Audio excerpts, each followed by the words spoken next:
रामदेव और बालकृष्ण के business venture को सुप्रीम कोर्ट से बड़ा झटका लगा। बीते कुछ दिनों से सुप्रीम कोर्ट की जस्टिस एहसानुद्दीन अमानुल्लाह और जस्टिस प्रशांत कुमार मिश्र की बेंच इंडियन मेडिकल एसोसिएशन यानी आईएमए की एक याचिका पर सुनवाई कर रही है। आईएमए ने अपनी याचिका में आरोप लगाया कि पतंजलि और रामदेव ने मॉडर्न मेडिसिन प्रैक्टिसेस के खिलाफ कैंपेन चलाया। अब 21 नवंबर को जब सुनवाई हुई तो बेंच ने पतंजलि आयुर्वेद को पैरों के नीचे से जमीन खींचने वाला आदेश दिया। बेंच ने कहा वो मॉडर्न मेडिसिन यानी आसान भाषा में एलोपैथी के खिलाफ भ्रामक दावे न छापें। बेंच ने यह भी कहा अगर कोई गलत दावा करता है कि उनकी अमुक दवा अमुक बीमारी को ठीक करती है तो उनके ऐसे हर एक प्रोडक्ट पर 1 करोड़ रुपए का जुर्माना भी लगाया जाएगा। यानी तेल का गलत प्रचार किया तो 1 करोड़, मंजन का गलत प्रचार किया तो उस पर भी 1 करोड़।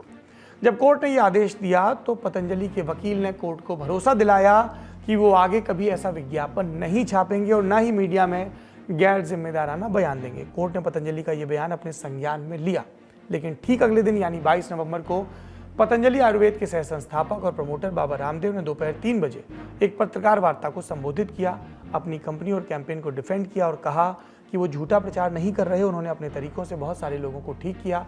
साथ ही आरोप लगाए डॉक्टरों पर कि वो दुष्प्रचार कर रहे हैं। झूठा प्रोपेगेंडा प्रचार हम नहीं कर रहे। डॉक्टरों के एक ऐसे गिरोह ने, एक ऐसे गैंग ने, एक ऐसी संस्था बना रखी है, वो प्रोपेगेंडा करते रहते हैं योग के खिलाफ, आयुर्वेद के खिलाफ, नेचुरोपैथी के खिलाफ, अपने सनातन सांस्कृतिक मूल्यों के खिलाफ। झूठे प्रोपेगेंडा कर रहे हैं, उनके ऊपर दंड लगाओ, उनके ऊपर जुर्माना लगाओ। मैं इस बात को क्यों कह रहा हूं? क्योंकि ये पिछले 5 वर्षों से बहुत खतरनाक प्रोपेगेंडा चल रहा है स्वामी रामदेव को, पतंजलि को टारगेट करके। योग, आयुर्वेद, नेचुरोपैथी और महर्षि चरक, शिष्य, धन्वंतरि आदि ऋषियों के करोड़ों वर्षों पुरानी ज्ञान परंपरा को झुठलाने के लिए कि आयुर्वेद में कुछ नहीं रखा। ध्यान रहे बाबा रामदेव कोर्ट में वादा करने के बाद फिर से ये दावे कर रहे थे। वहां पर वकील ने वादा किया, यहां पर ये दावा, और ये भी कह रहे थे कि जरूरत पड़ी तो साक्ष्य रखेंगे।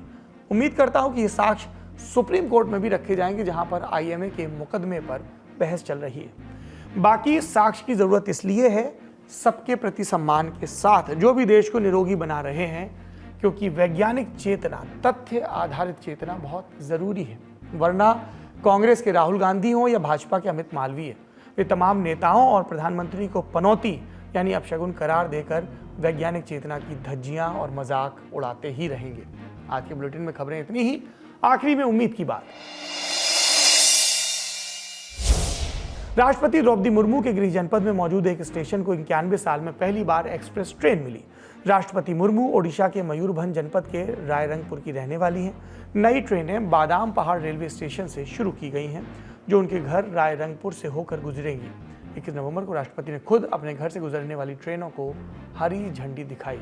इससे पहले उनके घर से कोई भी एक्सप्रेस या मेल नहीं गुजरती थी तो एक पैसेंजर ट्रेन। पहला मौका है कई उस इलाके के लोगों के लिए उम्मीद भरा मौका। आज का शो यहीं पर समाप्त होता है, लेकिन लल्लन टॉप अड्डे का हमारा न्योता मत भूलिएगा। 24, 25 और 26 नवंबर को दिल्ली के नेशनल स्टेडियम में अड्डा जमेगा। तमाम हस्तियां आएंगी जिनसे आप संवाद करने का मौका पा सकते हैं, और पूरी लल्लन टॉप की टीम तो अपने इस वार्षिक उत्सव में आपके स्वागत, आपसे संवाद, आपसे मिलने के लिए तत्पर बैठी है। तो उठाओ झोरी झंडा और चले आओ 24, 25 और 26 नवंबर को दिल्ली के नेशनल स्टेडियम में। रजिस्ट्रेशन के लिए आपको डिस्क्रिप्शन में दिए लिंक पर क्लिक करना पड़ेगा। अगर रजिस्ट्रेशन नहीं करा पा रहे हैं तो सीधे मौके पर आएं, गेट पर भी एक वैलिड आईडी प्रूफ के साथ रजिस्ट्रेशन हो सकता है।